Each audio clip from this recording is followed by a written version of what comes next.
Hello everyone, welcome to YouTube study. आज की इस वीडियो में एक बहुत ही इंपॉर्टेंट टॉपिक पर बात करने वाले हैं। अगर आप क्लास 10th के स्टूडेंट हैं या क्लास 12th के स्टूडेंट, तो आज की वीडियो काफी इंपॉर्टेंट है, क्योंकि देखिएगा बोर्ड एग्जाम में आपको कोरोना वायरस पर निबंध लिखने के लिए पक्का आएगा। तो देखिए क्लास 10th में जो है ना 6 नंबर का निबंध आता है, क्लास 12th में 9 नंबर का। तो आज की इस वीडियो में हम बताएंगे कि कितना कितना शब्दों में बोर्ड एग्जाम में लिखने के लिए आता है। देखिए क्लास 10th वालों बच्चों को हिंदी में निबंध जो आता है 250 शब्दों में लिखने के लिए आता है, यानी कि 250 शब्दों में। और क्लास 12th के जो स्टूडेंट हैं उनको निबंध हिंदी में 300 शब्दों में लिखने के लिए आता है। तो आज की इस वीडियो अगर आप पूरा अंत देखते हैं तो आपका क्लास 10th के 6 नंबर बन जाएगा और क्लास 12th के 9 नंबर पक्का होने वाला है। तो वीडियो को लाइक कर दीजिए और अंत तक बने रहिए। और चैनल पर नए अभी तक सब्सक्राइब नहीं किया, चैनल को रेड कलर बटन दबाकर सब्सक्राइब कीजिए और ऑल नोटिफिकेशन एक होगा वहां पर क्लिक कर लीजिए, ताकि ऐसे इंपॉर्टेंट वीडियोस डेली मिल सके। तो आप देख सकते हैं कि क्या क्या इसमें हेडिंग लगाना है, और एक भी अगर हेडिंग छोड़ देते हैं तो आपका जो नंबर है थोड़ा सा तो कट ही जाएगा। तो आज की इस वीडियो को फुल देखिए और फुल नंबर की तैयारी कीजिए यहां से। तो चलिए स्टार्ट करते हैं। और सबसे पहला जो हेडिंग होगा आप देख सकते हैं यहां पर हम लगा कर लाए हैं कि आपको ताकि अच्छे से समझा सके। और देखिए आपको अगर हिंदी में हैंड राइटिंग सुधारना है, अच्छा इंप्रूव करना है, तो इस वीडियो के डिस्क्रिप्शन में जाकर देख सकते हैं। अभी तक 13 लाख करीब बच्चे देख चुके हैं हैंड राइटिंग सुधारने वाली वीडियो। आप भी जाइए और नीचे जाकर वहां से देख सकते हैं। चलिए स्टार्ट करते हैं। सबसे पहला जो बोर्ड एग्जाम है आपको देखने को मिलेगा कोरोना वायरस पर निबंध। और सबसे पहले जो भी टॉपिक उठाएंगे, मान लीजिए कोरोना वायरस पर आपको लिखना है, तो सबसे पहले आपको प्रस्तावना की हेडिंग डालना पड़ेगा। ठीक है, कोई भी अगर टॉपिक उठाते हैं तो उसका सबसे प्रस्तावना पहले हेडिंग डाला जाता है। और प्रस्तावना में क्या लिखा जाता है तो ये बात आप सबसे पहले समझ लीजिए। जैसे कि कोरोना वायरस पर हम निबंध लिख रहे हैं, तो कोरोना वायरस में आपका प्रस्तावना की हेडिंग होगी। तो प्रस्तावना में ये चीज लिखा जाता है। देखिए कोरोना वायरस का सबसे इंपॉर्टेंट जो छोटे छोटे चीजें हैं वो सबसे टॉप में लिखा जाता है प्रस्तावना में। ठीक है, जैसे कोरोना वायरस के बारे में आप क्या क्या जानते हैं जो इंपॉर्टेंट है उसको प्रस्तावना में डाल देते हैं। तो चलिए पहले प्रस्तावना डालेंगे और इसके बाद हम आपको बताएंगे कि क्या हेडिंग डालना है। बहुत सिंपल तरीके से आपको लिखना सिखा देंगे कि बोर्ड एग्जाम में आप एकदम अच्छे से लिखकर और पक्का अपना नंबर कर सकते हैं। चलिए प्रस्तावना देखिए। सबसे पहले यहाँ पर प्रस्तावना में लिखेंगे कि कोरोना वायरस एक अति सूक्ष्म विषाणु है। समझ लीजिए कि कोरोना वायरस जो है एक अति सूक्ष्म विषाणु है जिसे हम अपनी आंखों से नहीं देख सकते हैं। ठीक है ना, क्या लिखना है कि कोरोना वायरस एक अति सूक्ष्म विषाणु है जिसे हम अपनी आंखों से नहीं देख सकते हैं। यह एक भयंकर विषाणु है। कैसा विषाणु है? यह एक भयंकर विषाणु है जिसे पहले कभी देखा नहीं गया है। ठीक है, आप समझ सकते हैं कि आज से मतलब जब से ये आया है तब इसके पहले कभी भी देखा नहीं गया था। इसके बाद देखिए इस वायरस का संक्रमण दिसंबर 2019 में चीन के वुहान शहर में हुआ था। आप समझ सकते हैं जो चीन है, चीन के किस शहर में हुआ था तो वुहान शहर में। ठीक है ना, आप समझ सकते हैं। आगे इसमें क्या लिखना है कि देखते ही देखते यह वायरस दुनिया भर के 180, यहाँ पर देख सकते हैं 180 से अधिक देशों में फैल चुका है।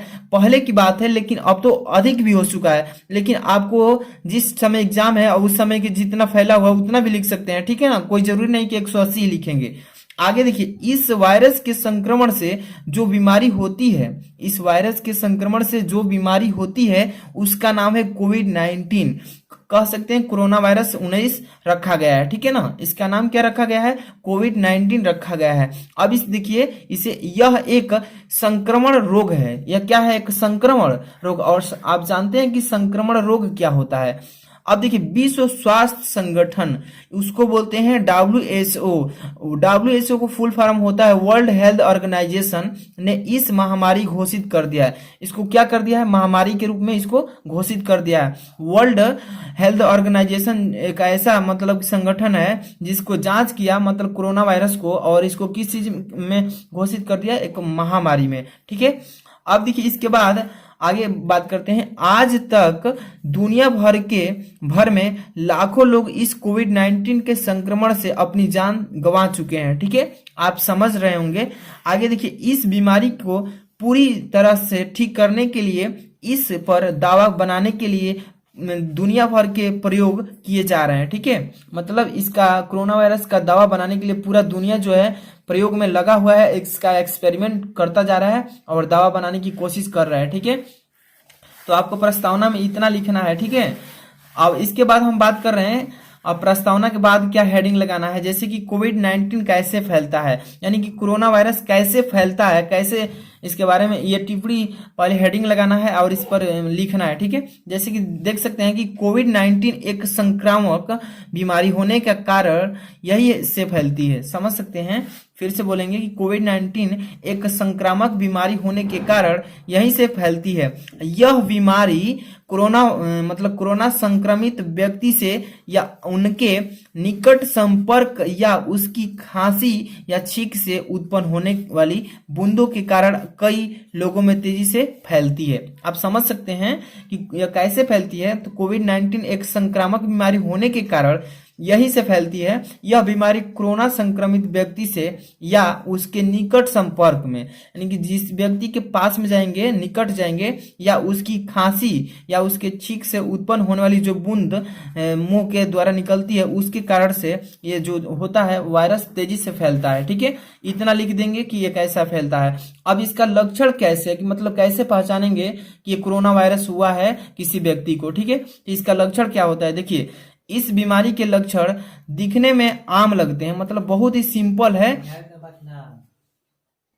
तो आप समझ सकते हैं कि ये जो बीमारी देखने में बहुत सिंपल है, लेकिन यह वही लक्षण है जो आपके जीवन को खतरे में डालते हैं। ठीक है, जैसे कि आप समझ सकते हैं बुखार, सूखी खांसी, सांस लेने में कठिनाई आदि इसके लक्षण हैं। ठीक है, आप समझ सकते हैं कि ये जो कोरोना वायरस का ये बहुत ही सिंपल सा लक्षण है। किसी भी आम आदमी में ऐसा लक्षण आता है तो वो समझता है कि कोरोना वायरस ही हो गया है, तो ऐसा कोई बात नहीं है, इसके लिए जांच हो रहा है। ठीक है, आप देख सकते हैं जैसे गंभीर मामलों में यह निमोनिया, ठीक है, कई अंग मतलब विफलता, मतलब किसी का मतलब अंग जो है पतला हो जाना, किसी का लकवा मार देना, ये सभी उसी का लक्षण है। ठीक है, और मृत्यु के कारण भी बन सकती है।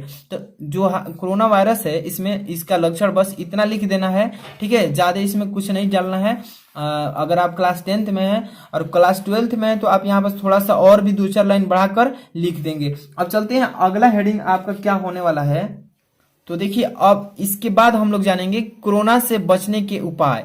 मतलब कोरोना वायरस जो है उसका तो लक्षण हम जान गए हैं कि कैसे फैलता है, लेकिन इसके बचने का भी उपाय है। ठीक है, तो कैसे बचेंगे ये भी हेडिंग आपको बोर्ड एग्जाम में ऐसे लगाना है। चलिए देखते हैं, हम कोरोना वायरस को रोकने के लिए निम्नलिखित उपाय कर सकते हैं। फर्स्ट नंबर देखिए आपको क्या उपाय करना है, जैसे कि आप लोग भी जानते हैं, बस आपको रिवीजन करना है और बोर्ड एग्जाम में ऐसे लिख देना है। ठीक है, फर्स्ट नंबर जैसे कि नियमित मास्क का उपयोग करने की आवश्यकता है, मतलब डेली आपको डेली लाइफ में मास्क लगाना ही जरूरी है। ठीक है, और सेकंड नंबर साबुन या सैनिटाइजर से नियमित रूप से हाथ धोना चाहिए। ठीक है, ये भी आप मतलब चीजें फॉलो कर सकते हैं कोरोना वायरस से बचने के लिए। और तीसरा नंबर है जरूरत न होने पर सार्वजनिक स्थानों पर जाने से बचें, मतलब जहां जरूरी नहीं है जाना वहां पर आप नहीं जाइए तो अच्छा रहेगा। ठीक है, ये आपको लिखना है। और फोर्थ नंबर जैसे कि सार्वजनिक स्थानों पर कम से कम 2 गज की दूरी बनाए रखें, यानी कि जहां पर ज्यादा भीड़ है वहां पर आप कम से कम 2 गज यानी कि 2 मीटर की दूरी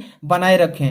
और 4 नंबर के बाद चलते हैं 5 नंबर, मतलब कि उपाय नंबर 5, हाथ को धोए बिना चेहरे को बार बार मतलब छूने से बचें, यानी कि आप अगर 1 घंटा पहले हाथ धोए हैं साबुन से तो 1 घंटे के बाद अपने हाथ को मुंह पर न ले जाएं तो अच्छा रहेगा। ठीक है, इससे भी कोरोना वायरस फैलता है। ठीक है, अब देखिए 6 नंबर जैसे कि खांसने या छींकते समय रुमाल का इस्तेमाल करना चाहिए। ठीक है, अब इसके बाद हम देखिए एक लास्ट में आपको निष्कर्ष लिखना होता है। निष्कर्ष मतलब क्या होता है कि किसी भी टॉपिक पर जब आप निबंध लिखते हैं तो उस टॉपिक के बारे में आपका निष्कर्ष क्या निकलता है, इससे आपका क्या निकलता है, तो वही लिखना होता है। ठीक है, जैसे कि निष्कर्ष में इस तरह हम अपना और अपने परिवार का ख्याल रख सकते हैं या रखते हैं तो हम निश्चित रूप से खुद को, अपने परिवार को कोरोना वायरस से बचा सकते हैं। ठीक है, और कोविड-19 के बदलते संक्रमण को भी रोक सकते हैं। तो आपको इसमें निष्कर्ष लास्ट में ये हेडिंग डाल देना है